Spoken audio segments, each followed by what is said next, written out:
Hello friends, welcome to my channel KY education. कैसे हो आप सब? आई होप आप सब अच्छे होंगे। लास्ट वीडियो में हमने किया था अपना बौद्ध धर्म को कंप्लीट।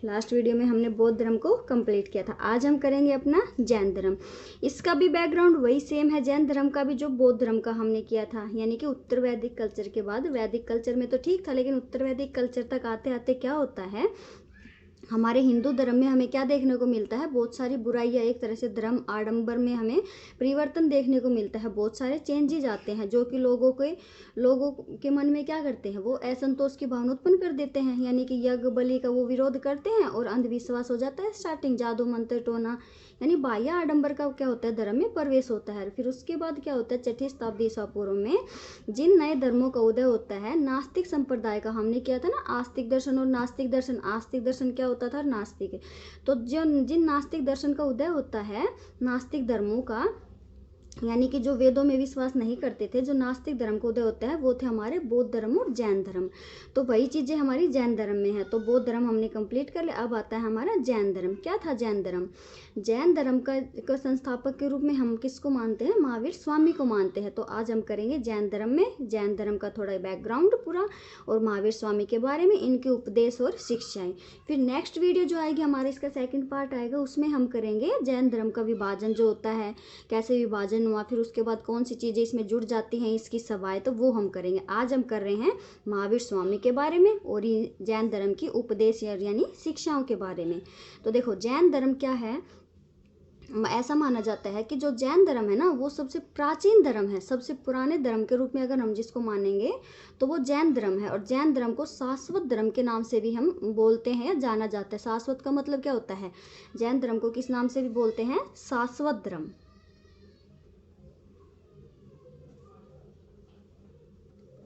जैन धर्म को बोलते हैं शाश्वत धर्म, यानी कि शाश्वत का क्या है? अति प्राचीन, यानी कि सबसे प्राचीन, और या फिर यानी जो कभी समाप्त नहीं हुआ हो।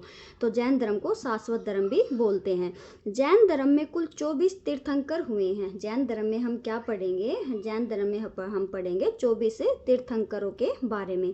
जैन धर्म में 24 तीर्थंकर का क्या मतलब है? 24 संस्थापक, यानी जैन धर्म को स्थापित करने में 24 व्यक्तियों का, यानी तीर्थंकरों का हम योगदान मानते हैं जैन धर्म को।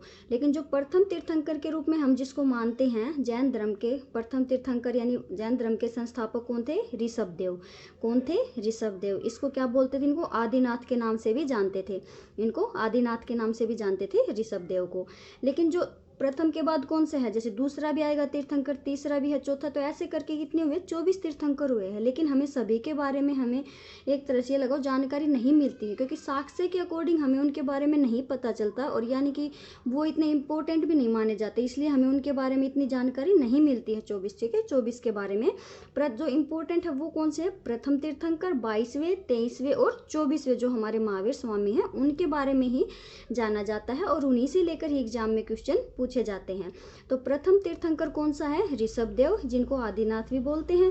फिर 22वें तीर्थंकर कौन है? अरिष्ट नेमि। 22वें तीर्थंकर के रूप में हम किसको मानते हैं? अरिष्ट नेमि को।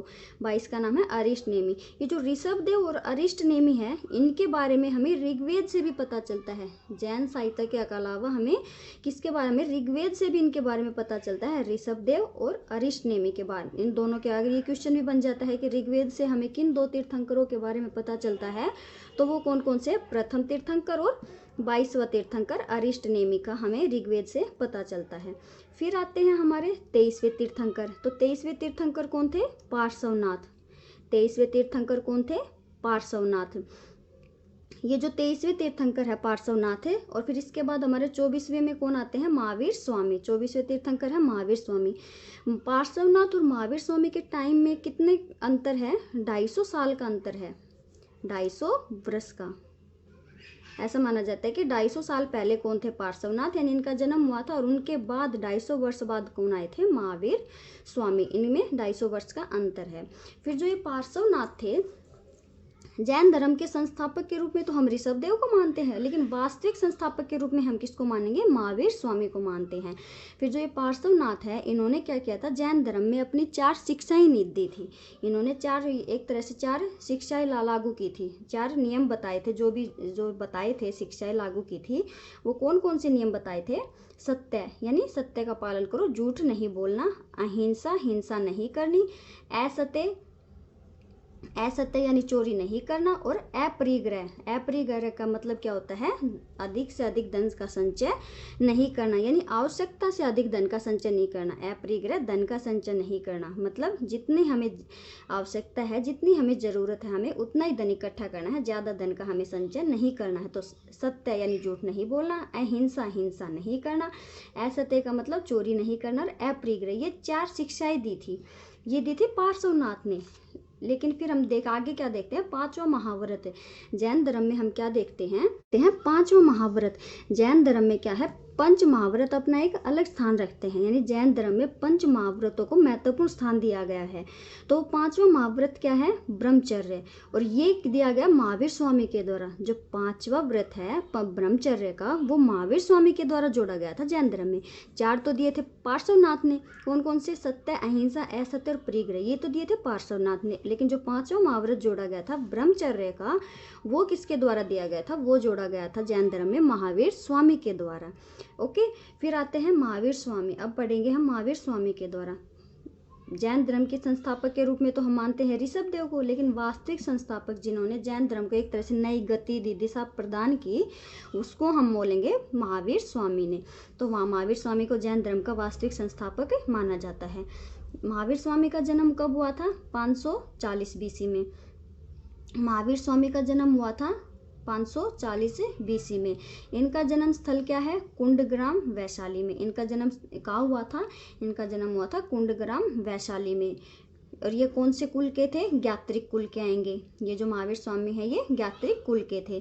इनके पिता का क्या नाम था? सिद्धार्थ नाम था। इनके पिता का क्या नाम था? सिद्धार्थ। इनकी माता का नाम था त्रिशला, जो क्या थी? लिच्छवी शासक चेतक की बहन थी। लिच्छवी का जो शासक है चेतक, उनकी बहन थी त्रिशला। इनके महावीर स्वामी के बचपन का क्या नाम था? वर्धमान। बचपन का नाम था वर्धमान।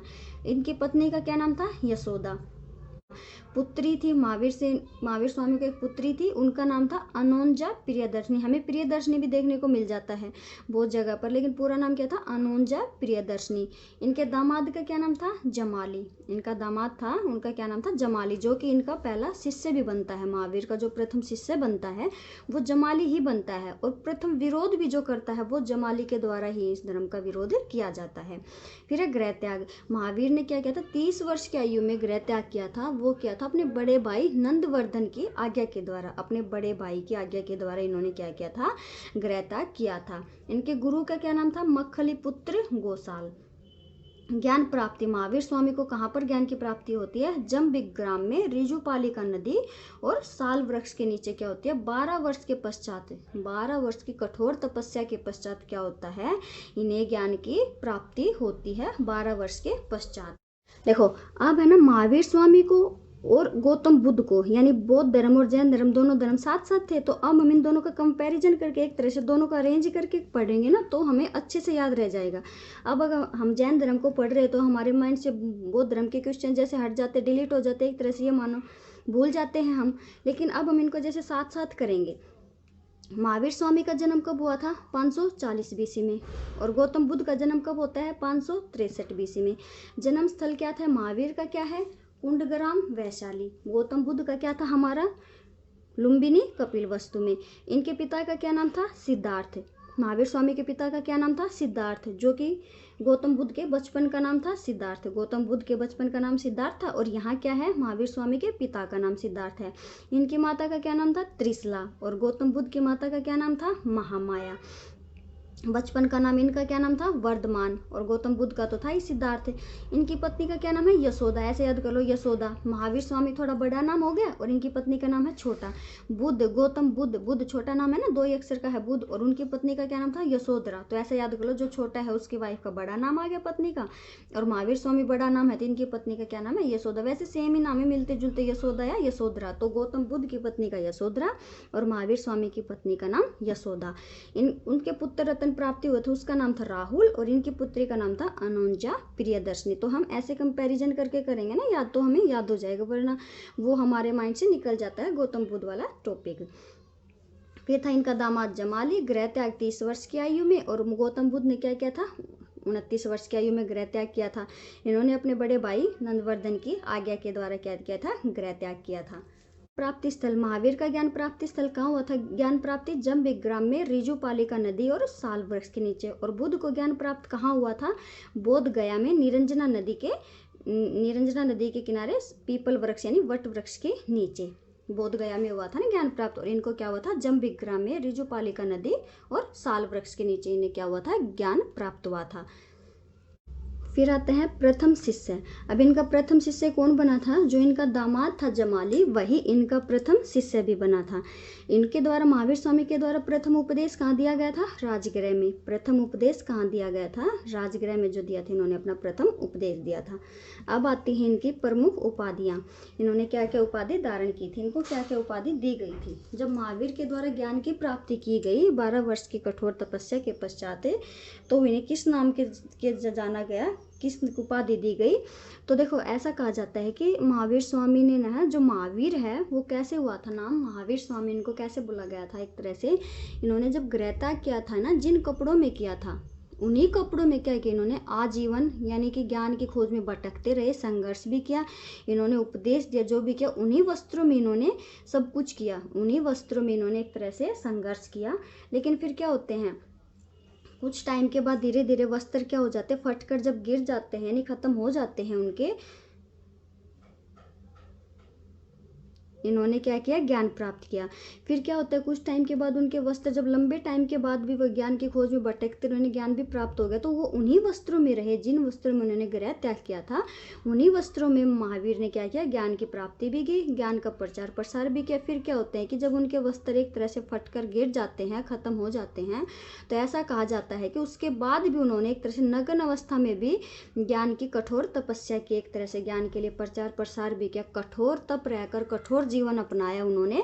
और तब भी उन्होंने ज्ञान के प्रति उन्होंने क्या किया, दृढ़ आस्था और विश्वास रखे। नग्न अवस्था में उन्होंने उसके बाद क्या किया, ज्ञान का प्रचार प्रसार ही किया, उन्हीं एक कपड़ों में उन्होंने आजीवन अपना बिताया। तो उसके बाद उन्हें क्या बोला गया, महावीर स्वामी, यानी साधना के प्रति समर्पित, एक तरह से उन्होंने साधना के प्रति कठोर समर्पण देखा गया, तब उन्हें बोला गया था महावीर स्वामी। कैवलिन, उन्हें किस उपाधि दी गई, कौन सी, कैवलिन, कैवल्य, कैवलिन को हम कैवल्य भी बोल सकते हैं, जिसका मीनिंग होता है सर्वोच्च ज्ञान प्राप्ति। यानी जब महावीर को ज्ञान की प्राप्ति हो गई 12 वर्ष की कठोर तपस्या के पश्चात, तो उन्हें कैवल्य की उपाधि दी गई, यानी कि उन्होंने सर्वोच्च ज्ञान प्राप्त कर लिया था। इसके द्वारा उन्हें और क्या बोला गया, जिन, जिन का मीनिंग क्या होता है, विजेता। यहाँ पर विजेता का मीनिंग क्या है, एक तरह से यानी कि उन्होंने अपने इंद्रियों को वश में कर लिया था, यानी इंद्रियों को पर काबू पा लिया था, उन्होंने इंद्रियों को विजय कर लिया था। तो जिन कहलाए, वो क्या कहलाए, महावीर जिन कहलाए ज्ञान प्राप्ति के पश्चात। जिन का मीनिंग होता है विजेता। और क्या कहलाए, अरहत, अरहत का मीनिंग होता है पूज्य। और क्या कहलाए, निर्ग्रंथ, निर्ग्रंथ यानी बंधन रहित, यानी सांसारिक बंधनों से क्या हो गए, उन्होंने मुक्ति प्राप्त कर ली, सांसारिक बंधनों से वो मुक्त हो गए, सांसारिक बंधनों से अब उनका कोई लेना देना नहीं रहा, तो वो निर्ग्रंथ कहलाए। ज्ञान प्राप्ति के पश्चात कौन कौन सी उपाधि ली, कैवलिन, कैवल्य यानी सर्वोच्च ज्ञान प्राप्ति, जिन कहलाए, जिन का मीनिंग विजेता, अरहत यानी पूज्य, और निर्ग्रंथ, निर्ग्रंथ यानी बंधन रहित, सभी बंधनों से क्या हो गए, मुक्त हो गए। फिर आता है उनकी मृत्यु यानी जीवन का अंत, यानी उन्होंने निर्वाण प्राप्त किया। इन्होंने कहाँ निर्वाण प्राप्त किया, पावापुरी में। और बुद्ध को कहाँ निर्वाण प्राप्त हुआ था, कुशीनगर में। और महावीर को कहाँ प्राप्त हुआ, पावापुरी राजगृह में। कहाँ हुआ, पावापुरी में। इनको निर्वाण प्राप्त हुआ 468 BC में, 72 वर्ष की आयु में। बुद्ध को कब हुआ था, 80 वर्ष की अवस्था में निर्वाण प्राप्त हुआ। और महावीर स्वामी को कब हुआ, 72 वर्ष की आयु में, 72 वर्ष की आयु में उन्हें निर्वाण प्राप्त हुआ। अब आती हैं इनके उपदेश एवं शिक्षाएं। उपदेश एवं शिक्षाएं, उनमें क्या है, देखो फर्स्ट है पंच महाव्रत, जो अभी हमने किए पीछे, सत्य, अहिंसा, असत्य, अपरिग्रह और पांचवा जो महावीर स्वामी के द्वारा जोड़ा गया था ब्रह्मचर्य। इन 5 महाव्रतों को जैन धर्म में प्रमुख स्थान दिया गया। इसके अलावा क्या है, त्रिरत्न दिए गए। जैन धर्म में त्रिरत्नों का भी महत्वपूर्ण स्थान है, जो कि मोक्ष प्राप्ति के लिए। बौद्ध धर्म में हमने क्या देखा था, त्रिरत्न, बुद्ध, धम्म और संघ, वो त्रिरत्न थे। और जैन धर्म में त्रिरत्न कौन से हैं जो महत्वपूर्ण स्थान रखते हैं मोक्ष प्राप्ति के लिए? क्या है, 3 रत्न बताए गए हैं। कौन कौन से हैं? सम्यक ज्ञान यानी कि वास्तविक ज्ञान, सम्यक चरित्र। चरित्र में क्या है, जो ये 5 महाव्रत है, ऐसा कहा गया है कि भिक्षुओं के लिए इन 5 महाव्रतों का कठोरता से पालन करना होता था उन्हें। इन 5 ही महाव्रत जो बताए गए, 5 शिक्षाएं जो दी गई हैं, उनका उन्हें कठोरता से पालन करना होता था सम्यक में, चरित्र में।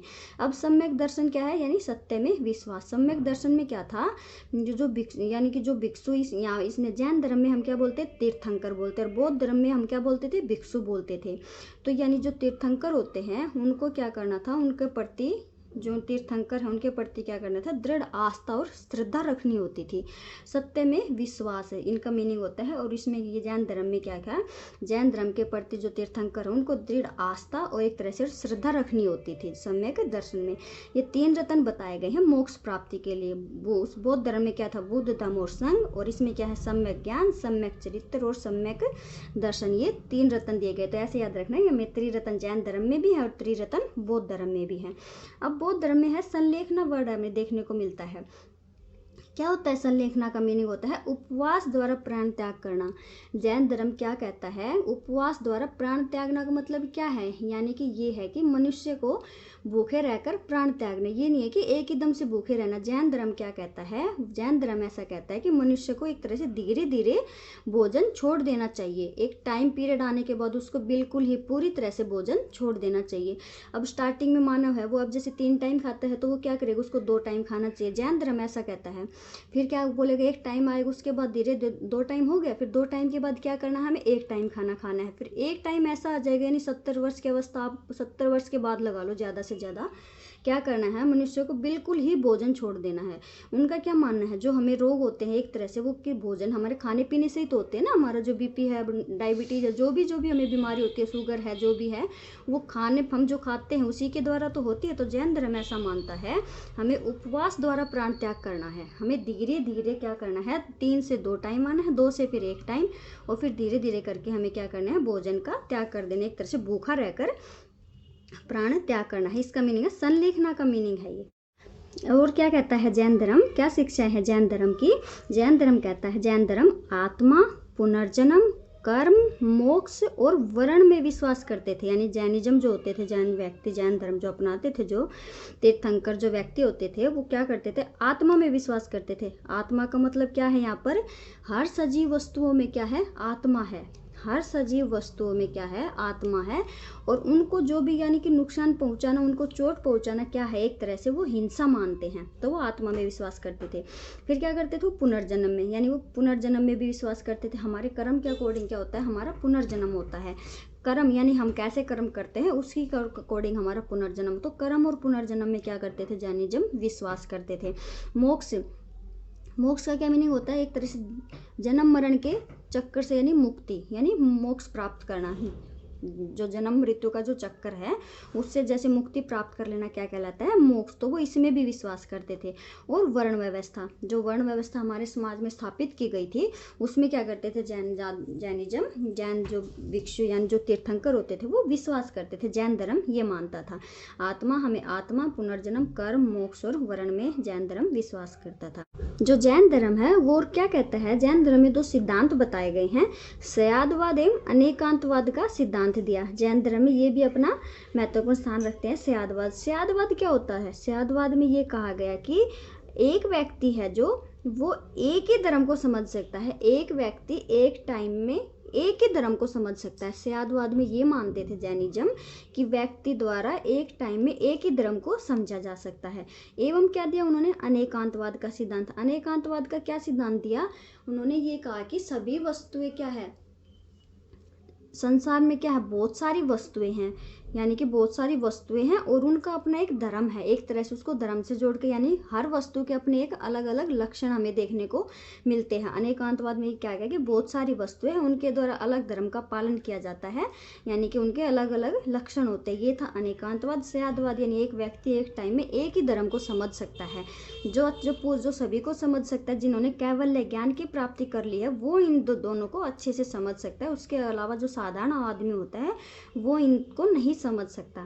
कैवल्य यानी जिन्होंने ज्ञान की प्राप्ति कर ली है, सर्वोच्च ज्ञान जिनके पास है, एक तरह से मोक्ष की प्राप्ति कर ली है, वही इन सिद्धांतों को प्राप्त कर सकता है या जान सकता है। तो ये था हमारा आज का टॉपिक जैन धर्म, जिसमें हमने किया महावीर स्वामी के बारे में। जैन धर्म के जो उपदेश शिक्षाएं पंच महाव्रत दिए गए हैं जैन धर्म में, सत्य, अहिंसा, अपरिग्रह, असत्य, और पांचवा महाव्रत जो जोड़ा गया ब्रह्मचर्य का महावीर स्वामी के द्वारा। फिर त्रिरत्न दिए गए, बौद्ध धर्म में भी त्रिरत्न है, वही त्रिरत्न जैन धर्म में भी है। सम्यक ज्ञान, सम्यक चरित्र और सम्यक दर्शन। फिर संलेखना वर्ड है, इसका मीनिंग है उपवास द्वारा प्राण त्याग करना। जैन धर्म क्या करता है, आत्मा, पुनर्जन्म, कर्म, मोक्ष, वर्ण में विश्वास करता है और सयादवाद और एवं अनेकांतवाद का सिद्धांत दिया जैन धर्म में। और जैन धर्म में प्रमुख उपाधियां कौन कौन सी ली गई, कैवल्य की, कैवल्य की महावीर स्वामी के द्वारा, और ज्ञान प्राप्ति के बाद क्या कहलाए, जीन कहलाए, और अरहत भी कहा जाता था, और निर्ग्रंथ भी कहते थे, यानी बंधन रहित। तो ये था हमारा आज का टॉपिक जैन धर्म। नेक्स्ट वीडियो में हम करेंगे जैन धर्म का विभाजन जो हमें देखने को मिलता है, इसकी जो सभाएं होती हैं वो हम करेंगे नेक्स्ट वीडियो में। ओके फ्रेंड्स, अगर वीडियो पसंद आए तो वीडियो को लाइक करना और चैनल को सब्सक्राइब कर लेना। Okay, thank you, bye.